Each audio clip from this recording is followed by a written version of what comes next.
It's about time.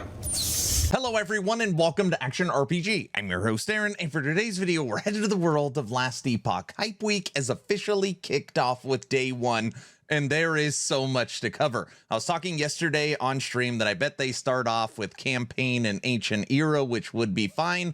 I was totally wrong. They went right into the new Rift Beast system, which is way more advanced than I thought it was going to be. This might be a longer video. Okay, so we're going to jump right into this. Hi, this is Hype Week. We're going to have a post every single day, and patch notes are coming on Friday the 15th. So we'll get a post today, tomorrow, the next day, the next day. So 4 different blog posts breaking down the season, and then we get the patch notes. Now, normally once we get the patch notes as well, that also releases all the information to the builder sites, which means we can immediately start theory crafting on Friday. Oh man, it is going to be such a good week. All right, here we go. Primal Hunt. Primal Hunt is the new random encounter similar to Nemesis mechanic being introduced in Last Epoch on August 21st. You will be able to encounter the Primal Hunt during normal gameplay in both campaign and in the Monolith of Fate. But what you are hunting and what trophies are you seeking? The Primal Hunt introduces a new way for players to discover powerful new items for their character to equip in the form of primal uniques and tier 8 affixes that transform any item into a primordial exalted. These items are some of the most powerful and exciting ever introduced in Last Epoch. Transform any item into a primordial exalted. Let's take a look at how you will go through interacting with the new system. So this is the symbol for the new primal hunts. You're going to see these in the campaign. You're going to see these in the monolith. This is new procedural side zones coming August 21st for Beneath Ancient Skies. Now, when you go through this rift, you're going to be immediately at the beginning of a cave system, and you're going to see the new NPC, the goat man himself, that is Scarvin Bloodhorn. And you're going to be tracking down and killing these rift beasts again in new procedural side zones. And you're not going to be getting gold. You're not going to be getting items. What you're going to be getting is ancient bones. So it's going to be a different item that we are going to be collecting. Now, Scarvin Bloodhorn basically starts your journey. He is also going to be the NPC that you're going to be able to purchase and put together a ton of awesome items, which I will show you later in the post. And the picture that they post down there has me very, very excited. Now, the Rift Beast. Making your way through these ancient caves, you'll eventually find a nest belonging to the Rift Beast. Rift Beasts are dangerous, evasive predators. They have the ability to tear through reality to hunt down their prey. How dangerous? Let's hear from the Hunt Master himself. Now, these are going to be voice lines for the new season. I'm not going to read them out loud.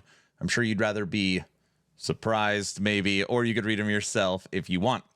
Of course, the Rift Beast is not going to be happy to see you approaching their nest, and they will fight with all they have. So you will beat the Rift Beast. So you go through this cave system, you're collecting bones, you come across the nest, you fight the Rift Beast, and then you are given options, kind of like inside of Nemesis. And in here, you're going to choose the evolution. I can't believe I'm about to say this out loud. The closest endgame mechanic that I can compare this to so far, just by reading it, is Wolcen. Wolcen Primal Hunts, Wolcen Expeditions. I don't know. That's what I see when I get this. So anyways, you kill the Rift Beast, and then you're going to be given an evolution choice. So on here, it's grows flowering vines from the shoulders and releases poison. It's those 2 shooters that it grows. Lightning horns, and then magma head. So it grows an extra head. So on here, it'll show you what you're going to get. So it drops affix shards, drops glyphs, drops rare boots, and then it shows you the guaranteed loot on what you're going to get. So based upon the reward you want, I think what you're actually going to care about is the guaranteed loot item that you're going to need for your primordial items, okay? So then you move on to the evolution. So basically what you are doing is your beast is growing in power. It is evolving, and you could make a choice to either basically start over, just like Nemesis, you could banish it, or if it gets too difficult, you could banish it, or if you need different rewards, that will be an option. And they put in this picture that here is the starting beast, and as you're evolving it and you're growing your rewards and you're growing its difficulty, you can see that it's grown a couple of heads, and now it's got wings, and now it's got pods on its back, and it's got lightning horns. I'm guessing obviously the fight is much more difficult. Now, EHG clarifies that evolution isn't just a visual change. With each evolution, the Rift Beast will gain new abilities and powers, as well as provide additional loot, including one guaranteed type of primordial material, which you will need in order to obtain primordial items. Here is the meat and potato, the Huntmaster. The first question after acquiring your bones, feathers, and fangs is, why am I holding all these animal parts? And my question is this going to be materials we're going to have to manually store, or is it going to be able to be sorted with your shards? I hope that's how they do it. The next question is, how do I turn into primordial items? This is where Scarven Bloodhorn comes in. While these feathers, fangs, and other parts may not have inherent value to you, they certainly are treasures for the Huntmaster. Scarven can be found at the start of each mysterious rift, as well as the garden in Chapter 10. We have not seen the garden in Chapter 10. I'm sure this is tomorrow's post. Whereupon, speaking with him, he will present you with the option to trade your primordial materials with him in exchange for powerful items. And this picture is awesome. This picture right here is now like #1 hype for Season 3. So on here, it shows you the different materials and how many you have in the actual UI. There is different just sacks of goods. If you just want to get those, it shows you that you can exchange for other materials. But more than anything else, when you look at these, like, this is all new. Some of these are existing items that have different color palette, which means they're probably rolled different. This is like the same thing when you grab an item through the dungeon. But on here, most of this stuff is new. And I just want to know what these items are. We know about the T-Rex. We know about the amulet. We know about the ring for sets. But all these other ones we have not seen yet. And those 3 are extremely powerful, which makes me think, what are these other ones going to be? Very, very cool. Scarven holds many items crafted from Rift Beast materials, allowing you to trade primordial materials for primordial unique items. The new Rune of Evolution, exchange one type of primordial material for another, and even grab bags of goodies, including bags of random unique items, gold shards, or even memory amber. Which means that if you don't need an item here, you still want to do the mechanic, because instead of trading it in for one of these, you could just grab a bag that maybe will have some awesome loot in it. The question is, if you buy one of these items from the vendor, can you then sell it at the bazaar? Probably some good profit in there. Primordial items. Primordial items can be found in 2 flavors, unique and exalted. Each offers its own strengths, but they share one drawback. Much like certain stoic sword-wielding warriors, there can only be one. You may only have one primordial item equipped at a time. This limitation is shared between both Primordial Exalted and Primordial Unique items. This means once you equip a Primordial Exalted or Unique item, you cannot equip any other Primordial Exalted or Unique item on that character. However, you can swap them out whenever you desire and collect as many Primordial items as you'd like. So there is going to be some people that don't like this. I totally get it. So you can only put on one of these, which we already knew.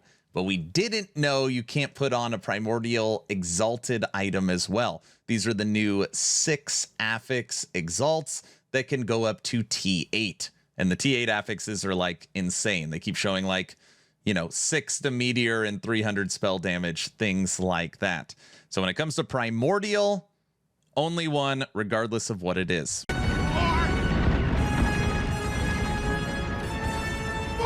Now, it's my opinion that when it comes to crafting in an isometric action RPG, EHG Last Epoch is #1.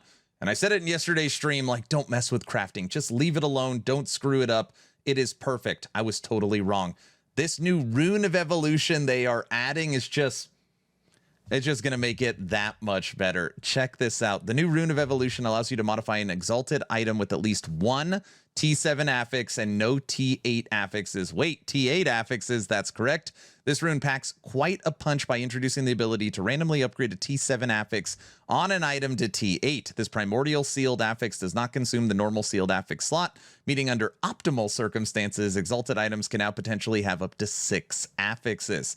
These new 2-8 affixes don't offer just a small advantage. Going from T7 to T8 will greatly increase the potency of the affix, often granting 50 to 100% additional effect over T7 affixes. And on here, they just show an example of, like, imagine if you have T8 hybrid health. But more than that, I think people are looking at, skills. You can go up to +6 on skills.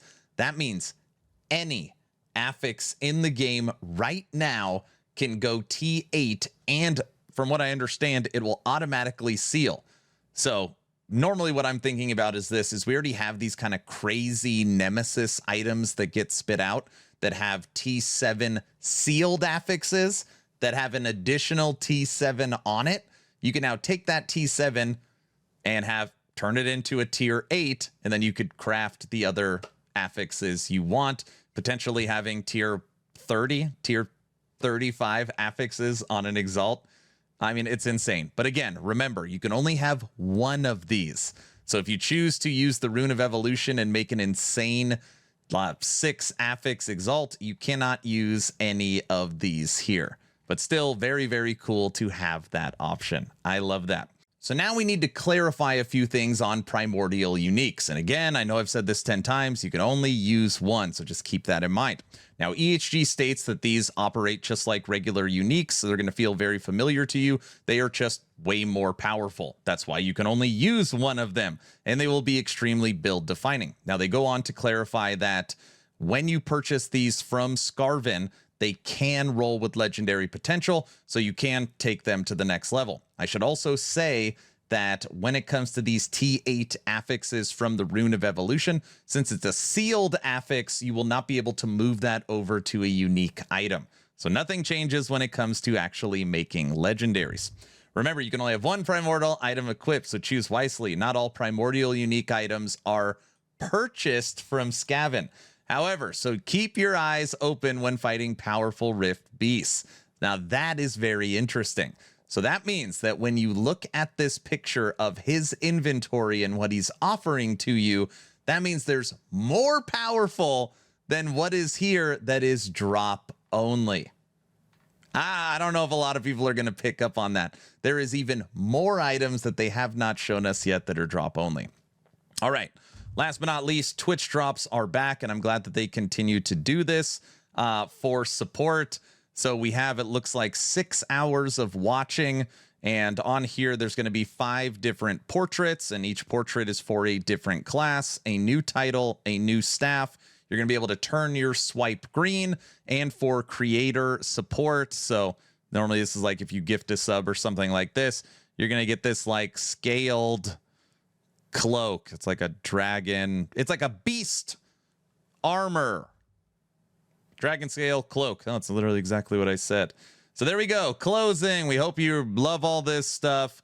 Season 3 is going to be awesome. Check out the blog post tomorrow where we talk about the ancient era and the newly added chapter 10. There you go. Oh my gosh. Like, I have been waiting and waiting and waiting since I'm no longer in CT, which is fine, because I don't know what the hell's going on. I just, hype level has really gone up right now. I just look at all these different items and the different possibilities, and I'm thinking about builds that I have made and how they could benefit from a T8 affix. And hopefully, like, this mechanic is fun, like building out the actual evolution and the fights and the environments and the procedural generation. I don't know. It looks really, really good to me. So let me know your thoughts in the comment section below. Are you excited? Does this get you hyped for August 21st beneath the ancient skies? Let me know your thoughts in the comment section below. Please like, share, and subscribe if you think I have earned it. Thank you so much to everybody that has supported this channel. I didn't even plan this, but I got my little play button here. 100,000 subs on YouTube. Just, I don't know, just blown away by everybody's support. Thank you all so much. Don't forget to check out my new website, actionrpg.com. We have another game coming online, over 40 build guides and leveling guides for Last Epoch that we're going to start gearing up for Season 3. The website continues to get better. News, event calendar, more people are signing on. So don't forget to check out actionrpg.com. Oh, and lastly, Subathon August 21st for Season 3. Don't forget to join the Discord. We do game giveaways, merch giveaways, movie night, game night. All the Subathon shenanigans will be through Discord, so make sure you join. I'm done. Hopefully you're entertained or at least learned something. Aaron, out.